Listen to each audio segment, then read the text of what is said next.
There is a mindset that keeps us in bondage in Africa.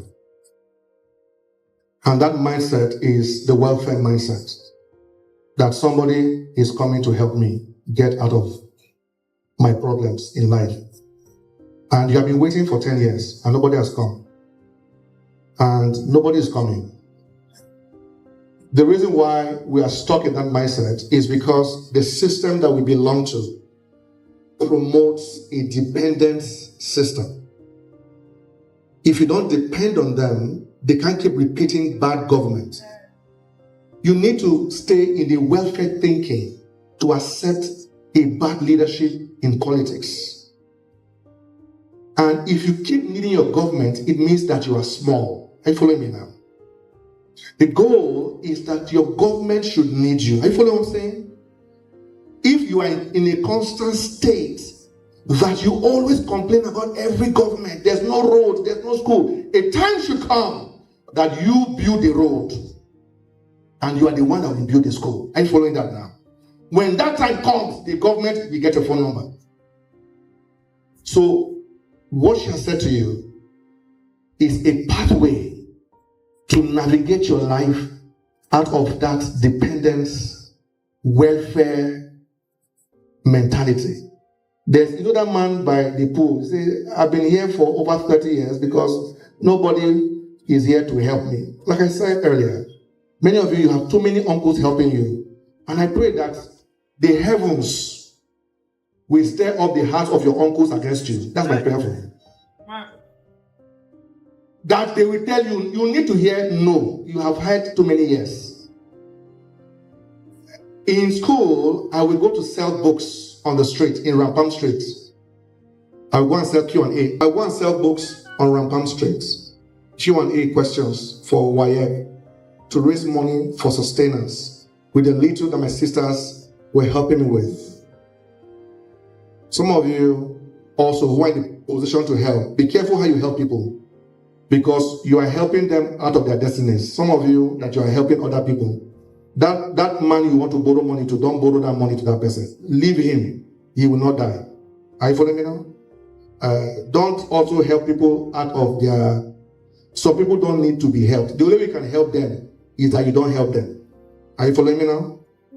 The skill of the trade and the trade of the skill. So whenever you're set to do anything, you learn the skill of the trade. So if you want to be a fashion designer, you learn the skill to be a tailor. Then the next thing is to now learn the trading of the skill. Do you get that now? You can have a skill of a trade, but you lack the trade of the skill. You can learn how to sew, but you don't know how to sell what you sew. You can be the best barber and nobody comes to your salon. So it's important to learn the skill of any trade, but it's also very critical to learn the trading of the skill. Because as things are changing in our times, many people are now learning the skill of the trade. A point will come that everyone will do what you are doing. The difference will be, do you have the trading of the skill? The real people that take over the market, on the street where we have our hotel, there are 2 other hotels. In fact, we describe our hotel by another hotel. So as you are coming, you will see Smile View Hotel, and then you now turn right. So we use another hotel to describe our hotel. But they have the skill of the trade. We know how to trade the skill. So we are not intimidated, we are not under pressure to say, don't ever mention Smile View here. We mention it. We mention it because we can all have the skill of the trade. But the people that rise to the top are those that can trade the skill they have. Are you following that now? Mr. Gabe, Pastor Gabe, met him, like he said, in 2013. He was a major help to the success of the Yes Summit we did over 10 years ago. And in service, we have maintained friendship. And today he's a resource person at our meeting. that is something to think about, that certain times the only way to rise to greatness is by service. Is by service. And if you think that you have become too important to be used, you will lose out on greatness. And I usually say that when people use you less, you may become useless. You know, I'm not trying to insult you. If you are used less, it just simply means that you may be becoming, I didn't say it, you said it. And lastly, Mr. Gabe said something about doing the extra. So write this down. If you want to become extraordinary at anything, as a wife, as a husband, as a father, as a son, as a business owner, as an employee, if you want to become extraordinary in anything, it's just one way. Do the extra. Always do the extra. If they do 10, do 10.5. Anywhere that mothers do 20, do 20.5. Anywhere that bosses do 10, do 11. The difference between the ordinary and the extraordinary is always in the extra. Did you get that? One thing that Mr. Tony, DJ Tony, like we call him, doesn't know is that he's one of the young men in this state that I respect the most. He doesn't know that. You can clap him. Like he said, he's a man of many skills. I worked with him, and I'm still working with him. Met him through my younger brother, and I have tremendous respect. There are very few men that I know in this state that like work. I think Tony likes work more than money. You understand? He can work for free. He loves to work, and I have tremendous respect for you, DJ Tony. Thank you so much. And to your wife, thank you so much for coming. They have 3 very lovely children. So my quick remarks on what he has said. Number 1 is on opportunity. Write this down. The trajectory of your life will be determined by the opportunities that you hit or the ones that you miss. The direction of your life, let me use simple English. The direction of your life is simply determined by the opportunities that you will hit or the ones that you have missed. And many times, the ones that we hit are the ones that we create. Are you following that now? There are things that you do that opens doors for you.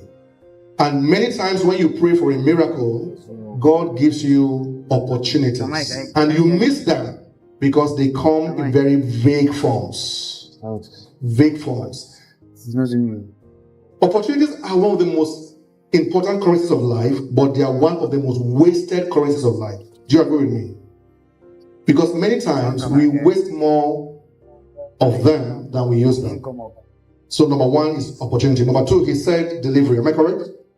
He said delivery. And he said that he delivers more than he's expected. So write this down. Promise what you can deliver and always deliver more than you promised. Make it a culture. As a husband, promise what you can deliver. Don't say we will go to eat shawarma once a month. And then you can't go every month. So just tell her once in 2 months. So that when you go every month, you'll be happy. I follow what I'm saying now. Always promise what you can deliver, but always deliver more than you promise. And number 3, he spoke about passion. And I'm happy he did so because passion is a topic I like to talk about. Many times we hear many lectures about follow your passion. Follow your passion. And yes, in life can be so stale when it lacks passion. But the fear that I have is that we are so driven by passion that we are distracted by passion. Passion is following something you love. Am I correct? Let's. But sometimes the only way to follow what you love is to first do what you hate. But all of you here, when you follow passion, many of you want to do what you love to pursue what you love. It doesn't work that way. Sometimes you will do a job you hate first to have what you need to pursue what you love. Some of you will work with a man you hate, a woman you hate first. This man is laughing. He knows what I'm saying. Are you following what I'm saying? Yes. You may have to submit to a mother-in-law you hate to marry the man you love. Is he entering now? So, passion is very critical, and you should follow passion. But sometimes the route and the road to passion is something that you hate. You may have to wash dirty toilets before you become the manager of the hotel. You may have to wash plates in the kitchen before you become the supervisor of that restaurant. Sometimes you may even have to sweep the floor of that restaurant before you buy your own restaurant. But the pathway to what you love may be something that you hate. Always follow your passion, even if it means doing something that you hate. Does that make sense?